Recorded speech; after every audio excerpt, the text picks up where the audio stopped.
So, hello. It is, what have we got? Wednesday, and yesterday the new Foundry module for Blade Runner's Foundry Angels module came out, with a pretty much time for the release of the actual box and book. Now I got the box slightly early and I unboxed it here on my channel, so if you want to have a look at the physical thing, looks like this. Yeah, so very nice box. Stuffed full with goodness. And the developer for the Blade Runner Foundry module has stuffed the module with just as much goodness in it. So let's have a look at it. Finally can get into it. So here we have the content. We have 22 characters on the vehicle. So 22 characters, I have to admit, having looked through it, while I was trying not to spoil myself, because I'm playing this tonight, actually. Second session we're playing tonight. First session is already on the channel. And roughly every fortnight we will be adding a new session to this. 22 characters, I know that quite a few of them are repeated from the Electric Dreams. So just keep that in mind. We've got a journal entry with the content of the case file book. Nice. One journal entry with all the bits in it, rather than having one per every chapter, as some developers are doing. Then we have a journal entry with all the handouts, roll tables for downtime events, and those roll tables I can briefly show you there. Basically, we have something slightly spoilery in there. Yeah, I won't read it out in case you didn't see it. Then we have 12 scenes with walls and note pins. So, scenes. Fiery Angels. So we've got all of these scenes. Yeah, and I think other than Holden's office and maybe Quell's office, there's no overlap with previously, so that's nice. So Holden's office, for example, we can have a look at it in a minute. You then get the normal bump with it, and you can import it here. I've done that already, so I won't do it again. Yeah, so that's that. The first scene you come to is this quite iconic scene. I really like this cover work here. Yeah, we've got the Void Kampf machine, and then we've got the lady there sitting there. I think it's a lady with a cigarette, and in that backlit way. I love this picture. Really, really nice. So let's have a quick look at the actual journal here. So we've got the Fiery Angels journal, all nicely laid out. Some of them are pre-configured as visible, I think. Let me have a look. Configure inherited from the book above. So there is something on the access rights here, which is not consistent right the way through. Don't know why not. Maybe that's the plan. We've got the prelude. We've got the characters explained. So we've got the same pregens if you want to use the pregens as in the Electric Dreams. However, if you already retired somebody, or didn't make it, then you will have to use your own. We've got a content warning in here. Useful violence, death, mental trauma. There's a lot, definitely, even from the little bit that we played so far, which is the starting scene and the first shift. There was definitely something in that. As usual, you can click on the artwork and show it to players. Love that. The integration is really good. And we also have, in the text here, we've got highlights. For example, if there's a test, yeah, it's very easy to spot that there's a test going on, and we've got these prompts here. Give the players mugshot A, and they're nicely linked. Look at that. So mugshot A, again, you can just show it.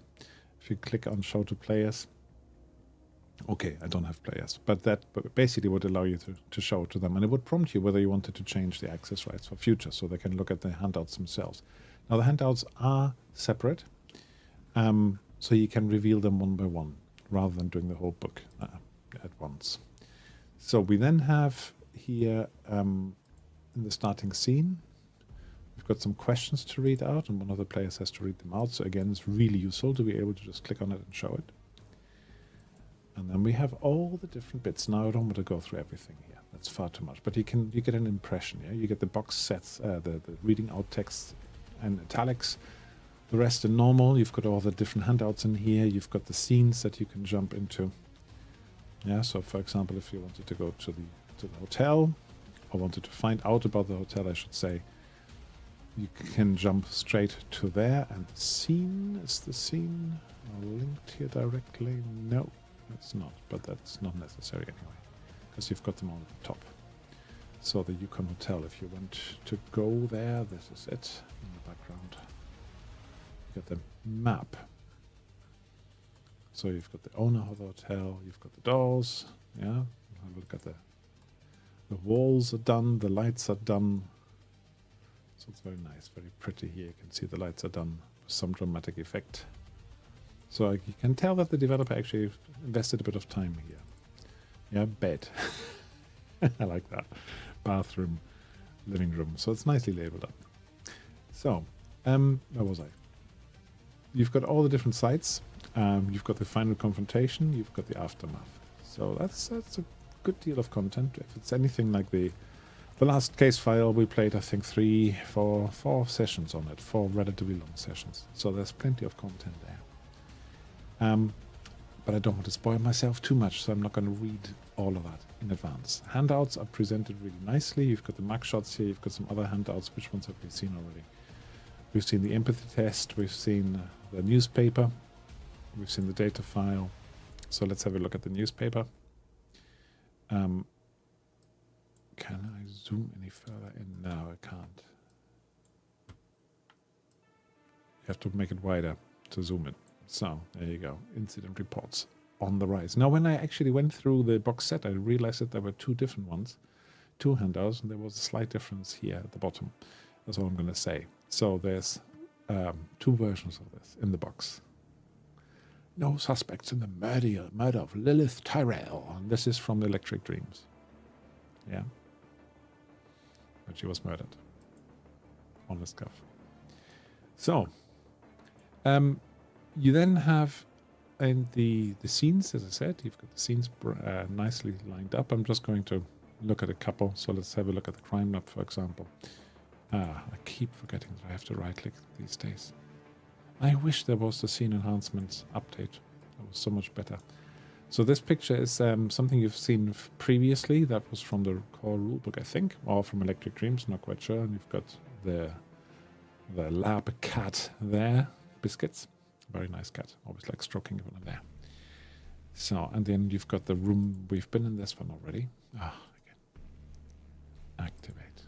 Guys, is there a module that you can reconfigure the default action? Left-clicking on the scene should actually navigate there or display it. There used to be DF scene enhancements for this. But yeah, don't know. That has gone by the wayside. So yeah, this was the room that I was in there. But there's a handout for this one, which was the crime scene photo. Yeah. So what else have we got? We've got the NSCs. Main characters, these will be the main characters, surprisingly enough. But these are all the NSCs.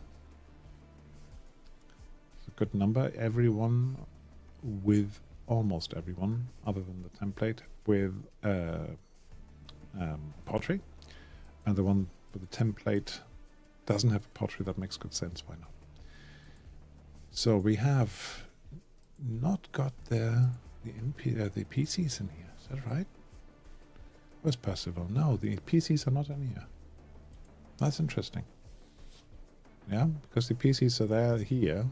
Yeah, pre-gen characters in Electric Dreams. But if you didn't have Electric Dreams, I guess you would be missing these. Interesting.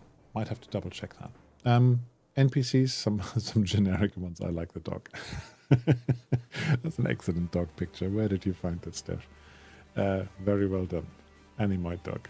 I like that.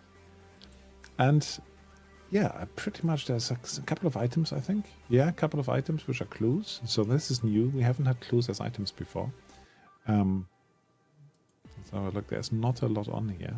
Found in features. There's no extra information about them. No actions attached. So interesting that they are separate. I wonder why, but I might have to wait until I actually play to find out. And we've got the handouts. I think I went through that. There is the downtime tables we looked at. Yeah, but basically everything is there as you would expect. Now the system still looks beautiful. It's very nicely featured. Character sheets are good. I did a review of that when it first came out, and they're still great. And I think the developer is doing a really good job. It's very responsive as well on the Discord. So, yeah, character sheets, you can basically do anything from here. I quite like the way that he doesn't have a weapon. Quite like the way that the weapons work. So, for example, this is my character here.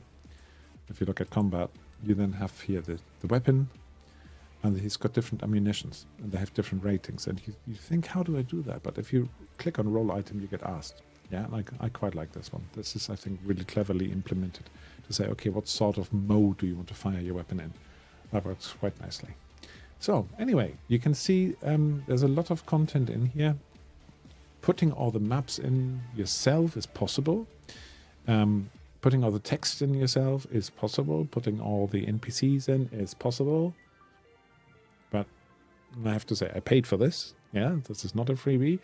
I think it was £16.87 or something strange like that. It definitely is worthwhile for me to pay somebody to put this in the system rather than doing it all myself, because I've done that so often now. Anyway, I keep going on about it. So, short overview. I'm going to keep this video quite short, at just over 10 minutes, I reckon. And if you have any questions, if you want me to dive further into something, let me know. I would like to not spoil myself too much at this stage, but if you're interested to see how this plays, check out the actual play. First session is up, second session is going to happen tonight. So if you want to see it live and be in the comments and give us clues or whatever, then please do. I think we're starting at 7 o'clock? 7 or thereabouts, 7 o'clock UK time tonight. So see you soon. Hopefully this was enjoyable. Leave us a thumb, leave us a comment, and maybe even a sub. So speak to you.